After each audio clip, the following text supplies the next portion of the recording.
Our major attention this morning would be on health and, of course, extreme polio eradication in Nigeria.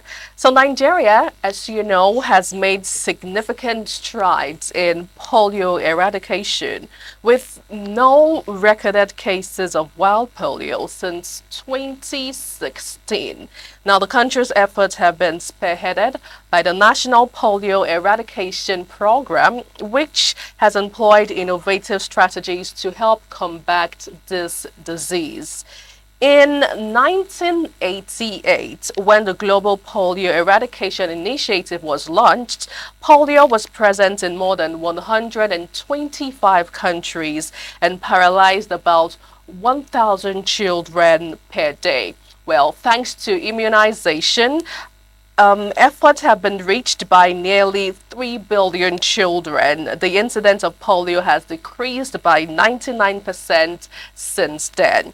Well, still in 1988, the World Health Assembly adopted a resolution for the worldwide eradication of polio, marking the launch of the Global Polio Eradication Initiative, spearheaded by national government, WHO, Rotary International, the U.S. Centers for Disease Control and Prevention, and of course, UNICEF. It might interest you to know that Nigeria was declared free of wild polio in 2020.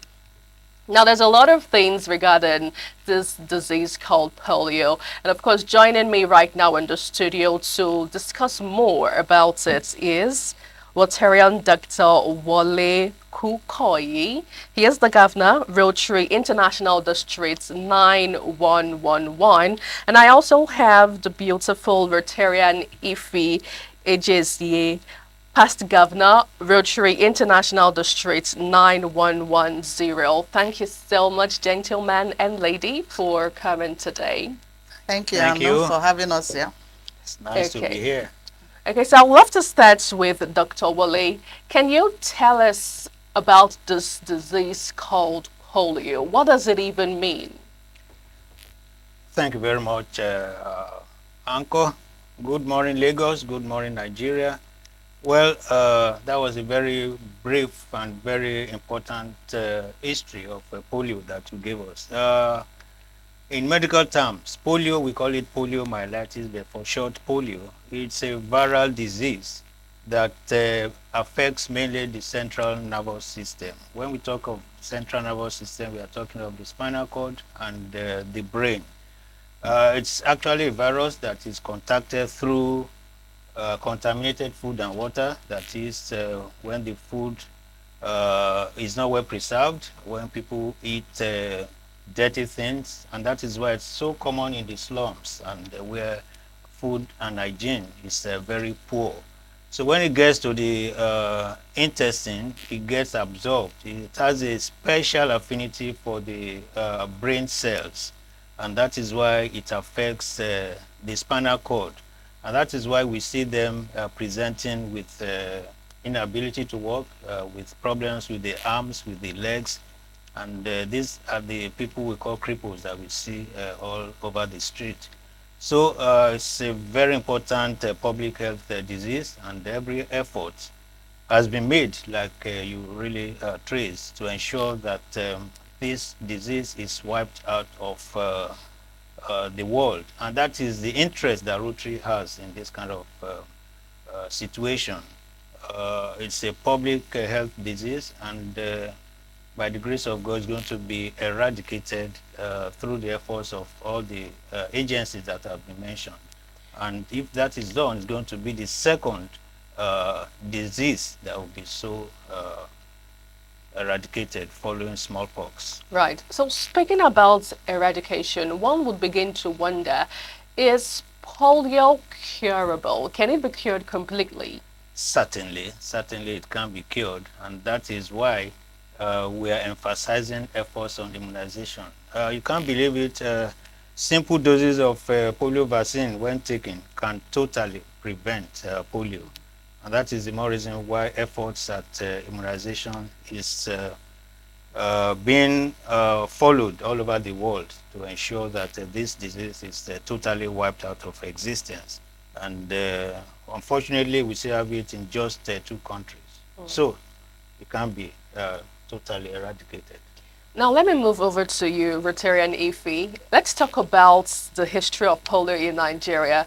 You would agree with me that initially there were a couple of challenges Nigerians actually faced trying to eradicate polio. What are some of those challenges? How did it all begin? Thank you very much, Anno. In fact, it wasn't just a couple of challenges, it was major challenges. You know, when Rotary started in Nigeria, the first challenge we faced was people not believing in our efforts, especially in the remote areas of the country, like the northern areas and some of the villages. You know, we had to pass through the local chiefs, pass through the obas and all that to get the community to accept to take the immunization. Because when you call them to bring out their kids to the health center or to a camp so that their kids can be immunized and for the prevention of polio, they don't come out. They believe you're there to kill their children and all that. In fact, some Rotarians even lost their life in the process. Some get violent in trying to resist the immunization. So but when we go through their local chiefs, they now call them to a meeting, educate them, and these chiefs begin by taking the immunization at them by themselves to prove to the community that it's not harmful and that they can allow their children to take it.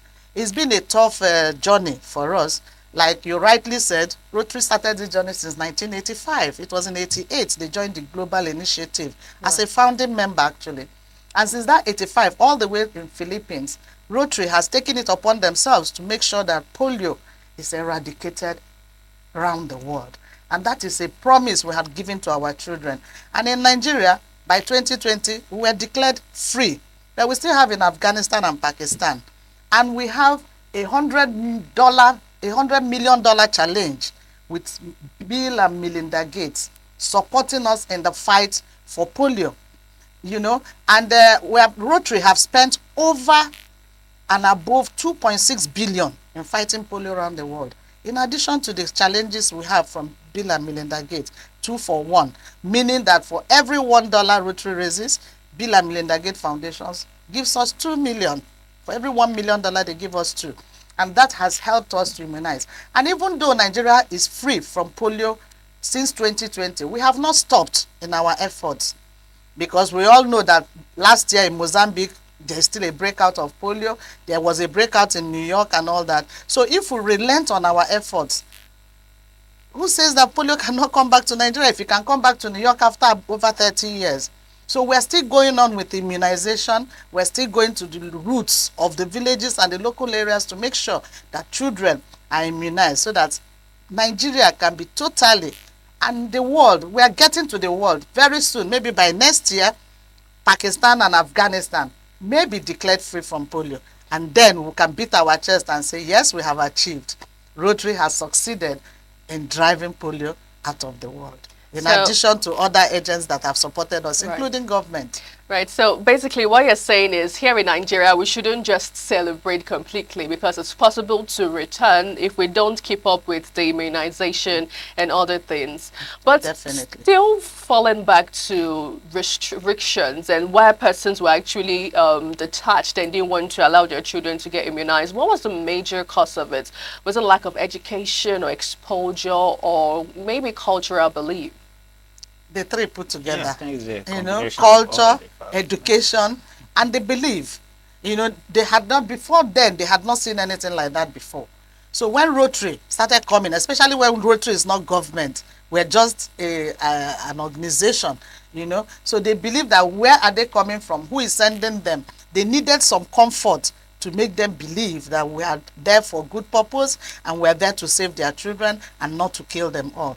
So the challenges were there. And then even getting to the rural areas for us as Rotarians is a big challenge because most of us, like you know, we're not idle people. Right. We're business people, we're professionals in our own right and all that. But we have decided to serve above self, which is what Rotary is all about. So because we decided to serve above self, we put ourselves behind and we take a lot of risk going into the suburbs and the villages to make sure that those children are immunized, because we have decided that polio must be eradicated in the whole world. Absolutely. Now back to you, Dr. Wale. Yeah. Still on immunization, because I feel it's very important that we talk about this. What are some of the types of polio, and how really does this immunization work? Is it that it's just one take for all and you're free, or you have to take it subsequently? Well, that's a very good question. For the polio virus that I talked about earlier, we have three types, and any of these can affect anybody, but especially type 1 is the most virulent. Well, when it gets the vaccine, it builds up what we call antibody in the body, and that is why it is able to prevent the virus attacking the mostly children 0 to 5 years. And but the good thing about that is that when they take this just 2 drops at a time, they can take it at least 5 times, and that gives them a life immunity against polio. That is why at every opportunity, Rotary ensures that children between 0 and 5 years are immunized. There's nothing called overdose of this polio vaccine, so they can take as many times as possible once the opportunities avail. It's so important that at every time Rotary talks about polio, that is what we call advocacy, so that the people can get to know about this, and we remove all the myths that surround the polio immunization, like my past district governor said. You too can imagine to tell people that just 2 drops of a vaccine can prevent polio. It takes a lot of faith to believe in that. But once we demonstrate this to them, I mean, everybody, no parent will want his or her child to develop paralysis, the cripples. So, but once they get this information, they buy into it, and they take every opportunity that Rotary and other organizations provide to ensure that their children are immunized. So 2 drops at a time, and take it about 3 or 4 times, they get life immunity. Absolutely. It's indeed beautiful to know that polio is actually curable, and with just immunization, you're free and good to go for life. Well, if you're just joining us, you're on to This Morning on ITV, right here in our Lagos studio. We have been talking about extreme polio eradication in Nigeria, and I still have my guests seated with me in the studio. We'll take a short break now. When we return, we'll talk about the efforts Rotarians have made in the fight against polio. Just stay. Thank you so much for staying with us. Now, Nigeria being declared polio-free in the year 2020 is something really worth talking about, but it didn't just happen a day. Now, this is a fight that has begun since 1988, and voila, here we are. I still have my guest with me in the studio, Rotarian Dr. Wale Kukoyi, and also Rotarian Ifi Ejezie right here with me in the studio. So let me start with Rotarian Ifi. Let's talk about, before we move over to the plans you have and also a couple of benefits as well, let's talk about other efforts Rotarians have made, you know, both locally and internationally in the fight against polio. Thank you very much, Anu. You see, in fighting polio, like I said earlier, Rotarians have spent over 2.6 billion. All that money didn't just come from donors like Bill and Melinda Gates. Rotarians on their own have also donated personal funds towards this fight. We have what we call the Rotary Foundation. That was established in 1917, and the name changed to Rotary Foundation in 1928. And since then, Rotarians donate yearly, monthly, weekly to this foundation, and we raise a lot of money. It is through the monies raised for this foundation, Rotary Foundation, that we fight polio and other diseases around the world. You see, our Rotary Foundation chairman, the trustee chairman, is going to be in Nigeria very soon. He's coming into the country 15th to 20th, and from 20th he will move over to Ghana. While he's in Nigeria 15 to 20, we intend to visit of this month, yes, right. January.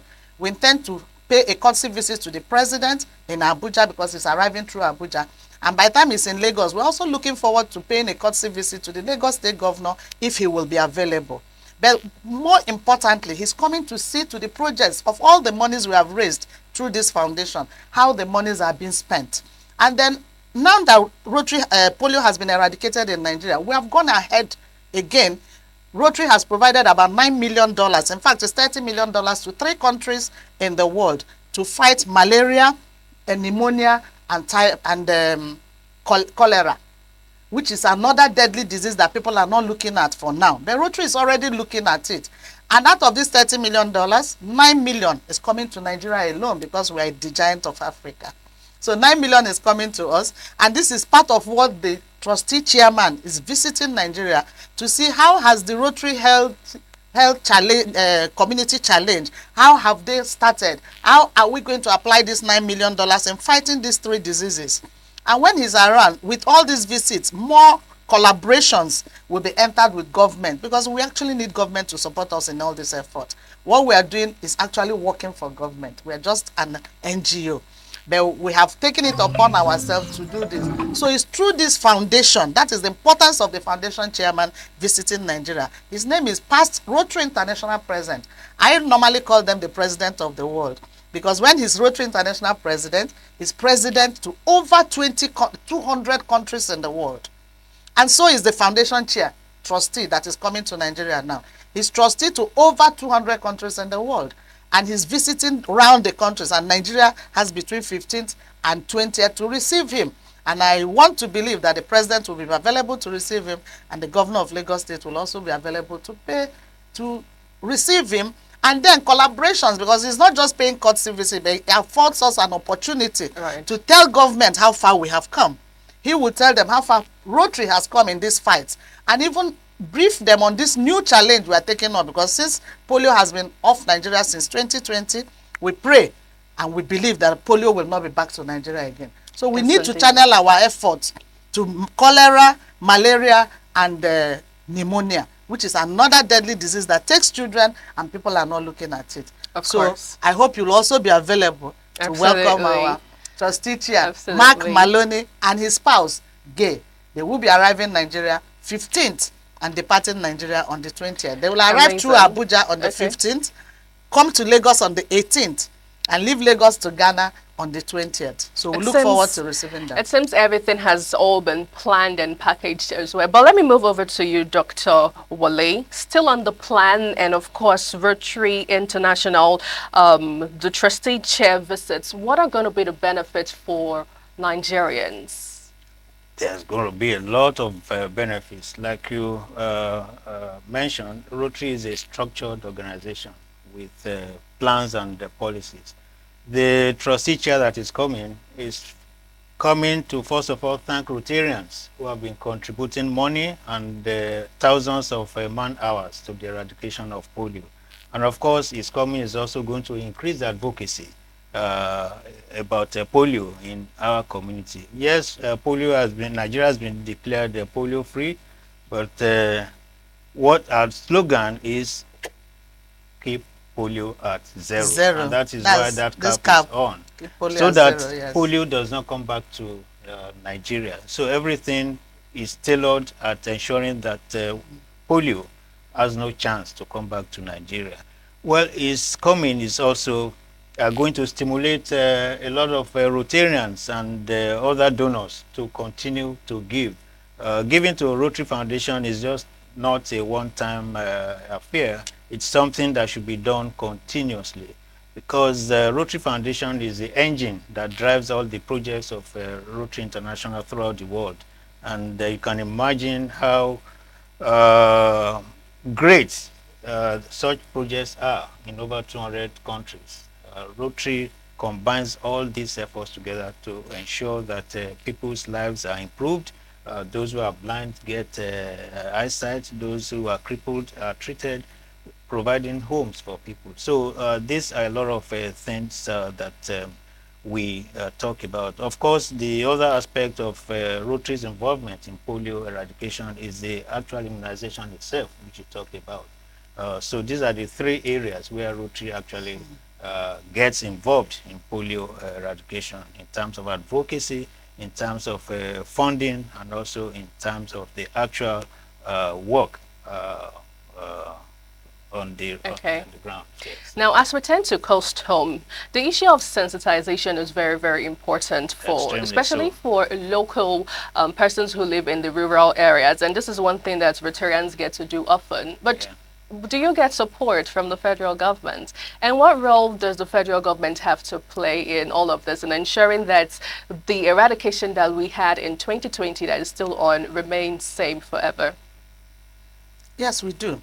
Like last year, we paid a visit to the Minister for Health in Abuja, where Rotary also presented a check of about $14 million to collaborate with government in this fight. They enable us have inroad into certain areas that we are not supposed to have. They give us the enablement to enter so many communities, and they join us. UNICEF is with us in this, WHO is with us in this, and then we all put efforts together to make sure that polio is totally eradicated in the world. So it's something we have done severally, and government plays a major role. Financing is a major role in this whole thing. We need more finance to be able to reach out. Rotarians, we as Rotarians, we give from our own businesses and all that. Government should also donate to Rotary.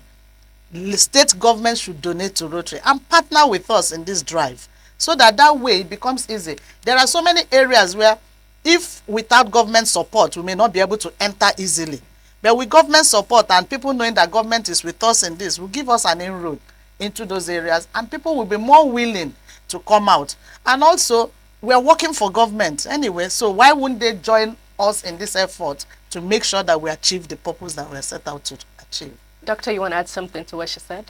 Yes. Let me also mention why people must give to Rotary. Rotary is the most transparent organization in the world. We are not just saying this, we have evidence for this. There's a charity navigator that assesses non-governmental NGOs all over the world.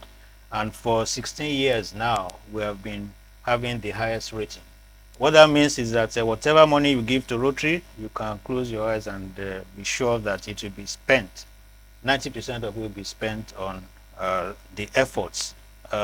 So that's a reason why we are calling on donors in Nigeria to get involved in this Rotary work. Well, thank God we have so many of them. We call them AKS, Clump Society, who have donated well over $250,000 to Rotary Foundation. We are still seeking support of such individuals so that collectively we can all boldly say that yes, Nigeria has also contributed significantly in these efforts to eradicate polio and keep it at zero. We are hopeful that in the next few months, especially in Pakistan and Afghanistan, with this sustained war on polio, we are hopeful that very soon it shall become a disease of history. Right. Rotarian Dr. Wale Kukoyi, he is Governor, Rotary International District 911, and also Rotarian Ifi Ijezie, past Governor, Rotary International District 9110. Thank you so much, gentlemen and lady, for gracing our studio today. It's been a pleasure. Thank you, Anu. for The inviting pleasure was us. all Thank you very much. mine to be here. Thank you. Okay, so that's our bit this morning. Everything has all been said, and we're looking forward to the visit happening from 5th to 20th of January 2025. Remember, the health is wealth, and make your health your priority in this year 2025. I am Anu Stibness.